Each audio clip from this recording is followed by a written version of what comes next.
When I first moved into the neighborhood, I expected the usual growing pains of adjusting to a new place, getting to know the neighbors, learning the unwritten rules of the community, figuring out which days trash pickup happened. What I didn't expect was a self-appointed dictator named Karen, who seemed to think she had final say over everyone's lives.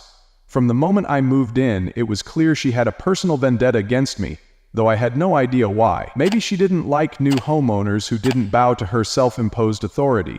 Maybe she had too much time on her hands. Or maybe, just maybe, she had been waiting for someone to challenge her reign for years, and I had unknowingly become that person. It started small. Passive-aggressive notes about my lawn not being trimmed to neighborhood standards, complaints about my trash bins being 1 inch too far from the curb, and even a ridiculous warning about my porch light being too bright at night. Every week, there seemed to be a new complaint, a new warning, a new infraction that I was supposedly guilty of, but I played along at first, humoring the rules, trimming the lawn, adjusting the bins, dimming the porch light. None of it made a difference. Because things escalated quickly when Karen, in all her self-righteousness, decided that I didn't belong in the neighborhood at all. It was a Tuesday morning when I checked my mail and saw an official-looking envelope stamped with the HOA logo. I opened it, expecting yet another petty fine or some absurd rule update. Instead, I found something even more ridiculous. An eviction notice. I blinked, then I blinked again. I owned my house. There was no possible way the HOA had the authority to evict me, yet here it was, printed in Karen's usual condescending tone. Dear homeowner, after careful review, the HOA has determined that your property does not align with the established guidelines and aesthetic values of our community. Due to multiple infractions and ongoing disputes, we have initiated the process to have you removed from the premises. You have 30 days to vacate the property or face legal action. I let out a short laugh. Legal action? The HOA didn't have the power to evict me from a property I owned outright. But that's when the final line of the letter caught my eye. Failure to comply may result in foreclosure proceedings. I froze. Foreclosure? That wasn't just an empty threat. Some HOAs had been known to abuse their authority, leveraging fines and obscure bylaws to push homeowners into financial distress, sometimes leading to actual foreclosure sales. They couldn't just remove someone from their own home, but they could, in theory, find ways to financially pressure them into leaving. The problem?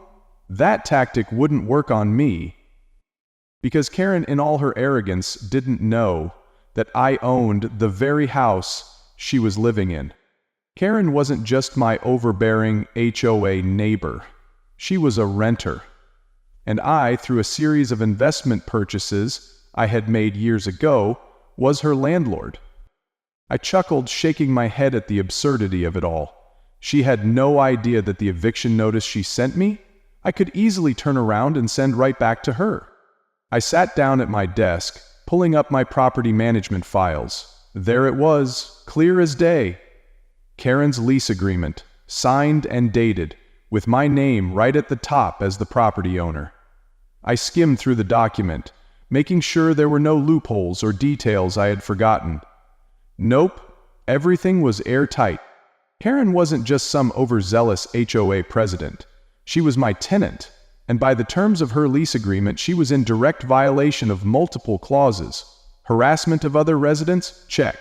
Unauthorized alterations to the property, like the ridiculous HOA signs she had installed on the front lawn? Check. Attempting to interfere with legal property ownership? Oh, big check.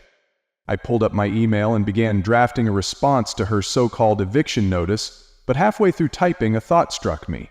No, this was too good to waste on a simple email. I needed to do this in person. If Karen wanted a fight, I was going to give her a war. That afternoon, I took a slow walk toward Karen's house, the house I owned. She was outside, as usual, nitpicking at some poor neighbor about their garden fence being half an inch too high. She turned when she saw me, her expression immediately shifting into a smug, rehearsed look of superiority. "I assume you got the notice," she said, folding her arms. It's nothing personal, but the HOA has made its decision. You don't fit the community standards, and we can't have that. I took a deep breath, savoring the moment. Oh, I got the notice. And I have a response. I reached into my folder and pulled out a termination of lease agreement. Karen's confident smirk faltered. What is this? I handed her the papers, watching as her eyes skimmed over the words. It took a moment before realization hit, and when it did, her face went pale. This is a joke, right? She stammered. You can't do this. You don't have the authority. Oh, but I do, I interrupted, smiling. See, Karen, the house you're renting? It belongs to me. You sent me an eviction notice for a property I own, while failing to realize that you've been living in a property that I've had the legal power to evict you from this entire time. Funny how that works, huh? Her hands shook as she clutched the papers, her mouth opening and closing like a fish, gasping for air. She had no comeback, no excuse, no legal loophole that could save her. You wouldn't dare, she finally whispered, her voice barely above a breath. I tilted my head, feigning thoughtfulness. Maybe not. But that depends on how you want to proceed from here. Because I'm done playing games. You're either stepping down from your little HOA throne, or you're stepping out of my house. Either way, Karen, your reign is over. Her face burned red, her jaw clenched so tightly I thought she might crack a tooth. But I didn't wait for a response. I simply turned and walked away, leaving her standing there, holding her own eviction notice in trembling hands. This was only the beginning. Karen was in full denial mode after our first confrontation. She refused to believe that I could legally evict her, despite the fact that I had just handed her the official termination of her lease in black and white. I could see it in her eyes. She was scrambling for an angle, some technicality, some rule she could twist to avoid the reality of the situation. But the law wasn't on her side, and she had no idea just how airtight my case against her really was. The very next morning I received an email from the HOA, and I didn't even have to open it to know exactly who was behind it. The subject line read, "Illegal eviction notice, violation of HOA bylaws." I sighed, already preparing myself for whatever nonsense Karen had cooked up. When I opened the email, I nearly laughed out loud.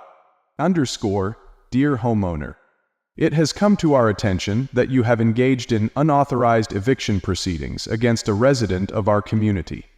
The HOA has strict rules against retaliatory actions and unlawful displacement of residents.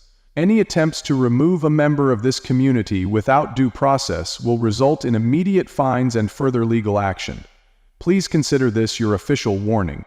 Sincerely, HOA Compliance Team _. Immediate fines? Legal action? Oh, this was rich. I almost had to admire her audacity. Karen was clearly trying to use the HOA's authority to protect herself, but what she failed to realize was that HOA rules don't override state landlord-tenant laws. I wasn't kicking her out because I didn't like her. I wasn't violating any HOA bylaws. I was evicting a tenant who had breached the terms of her lease, plain and simple. Still, I wasn't about to let this nonsense slide. If Karen wanted to play games, I'd play right back. I drafted a response that was about as professional as I could manage while still letting my irritation show. _DRHOA Compliance Team. Thank you for your message. I appreciate your concern regarding unlawful evictions. However, Karen is not a resident of the community in the sense you describe. She is my tenant. As the legal owner of her property, I have the right to terminate her lease for cause, which I have already done in accordance with state and federal housing laws. My decision is not subject to HOA oversight. Furthermore, any attempts by the HOA to interfere with lawful landlord-tenant matters could be considered harassment, for which I am prepared to take legal action if necessary. Best regards. Your favorite landlord, _. I hit send and sat back in my chair, satisfied. Karen could try to weaponize the HOA all she wanted, but it wouldn't change the fact that she was out of moves. Or so I thought. Later that afternoon, I heard a knock at my door. When I opened it, 2 police officers were standing on my porch. I immediately knew why they were there. "Sir, we need to speak with you regarding a complaint," one of them said. I sighed, already exhausted by the sheer pettiness of the situation. "Let me guess," I said. "Karen called you." The officers exchanged a glance.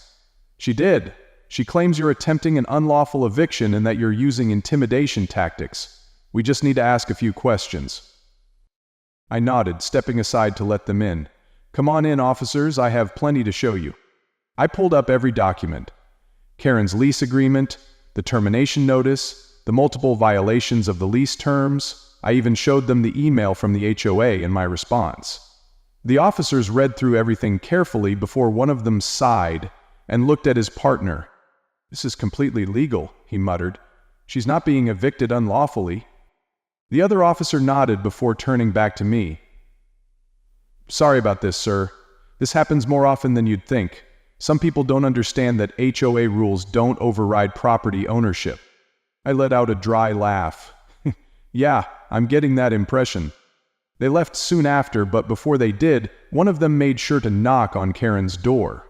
I didn't hear the full conversation, but I did catch the tail end of it as one officer firmly told her, "Ma'am, this is a civil issue, not a police matter. Don't call us again unless there's a real emergency." That was the first crack in Karen's armor. But it wouldn't be the last, because the next thing I did, I filed a formal legal notice with the court to move forward with her eviction. And once that paperwork was in motion, there was no stopping it. I gave her 30 days to leave, per the lease agreement, but I already knew she wasn't going to go quietly. And I was more than ready for whatever ridiculous stunt she was about to pull next. Because now it was eviction day, and Karen was about to learn that the law doesn't bend just because she thinks she's in charge. Eviction day had arrived, and despite everything, Karen still hadn't packed a single box. She had spent the past 30 days throwing every last desperate move she could think of to stall the inevitable. She had filed a bogus harassment complaint against me, which was immediately dismissed when I showed the police the full documentation. She had tried to get the HOA to intervene again, only to be met with silence after they realized they had no authority over a private landlord-tenant dispute. And now, standing on her front porch, my property, she had nothing left but pure, seething rage. The sheriff's department arrived right on time. 2 uniformed officers stepped out of their car, clipboard in hand, and walked up to Karen's door. I stood across the street, arms crossed, watching as she opened it. She tried to keep her composure at first, but I saw the way her face twitched when she realized what was happening. This was real. There was no more stalling, no more technicalities. She was out. "Ma'am," one of the officers began, his voice firm, "we're here to execute a court-ordered eviction. You have 15 minutes to vacate the premises. Any remaining belongings will be removed by a locksmith and a cleanup crew." Karen's face twisted in outrage.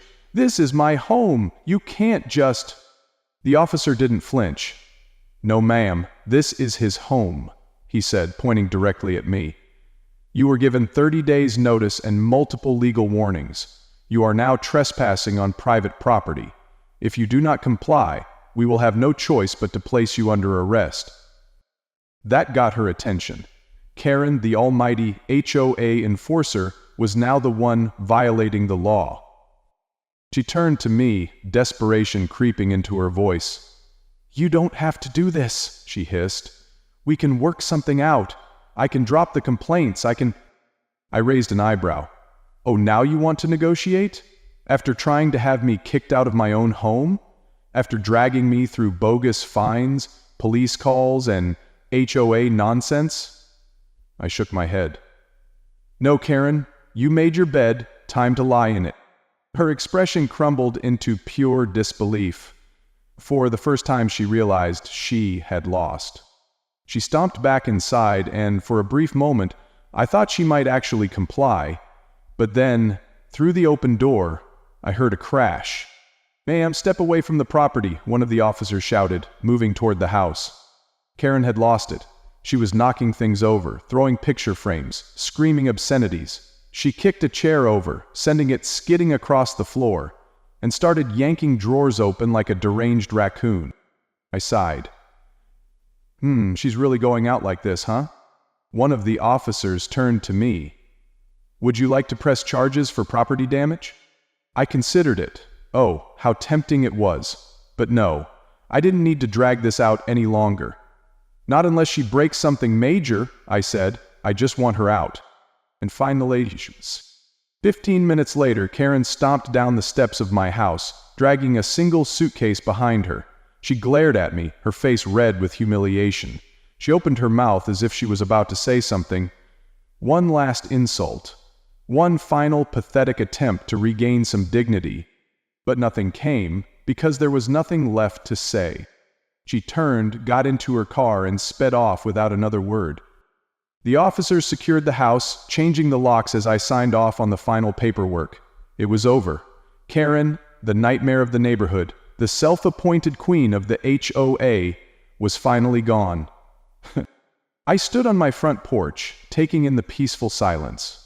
No more bogus fines, no more threats, no more battles over community standards. And just to drive the final nail in the coffin, the very next day, I received an email from the HOA. Dear homeowner. Due to recent vacancies, there is now an open seat on the HOA board. As a valued member of the community, we would like to extend an invitation for you to apply. I laughed out loud. Karen's house was empty, the neighborhood was quiet, and now they wanted me to take her place. I closed the email and went about my day, knowing full well that I was never going to join that corrupt board. But I would enjoy knowing that Karen, wherever she was miserable, knowing she had lost everything.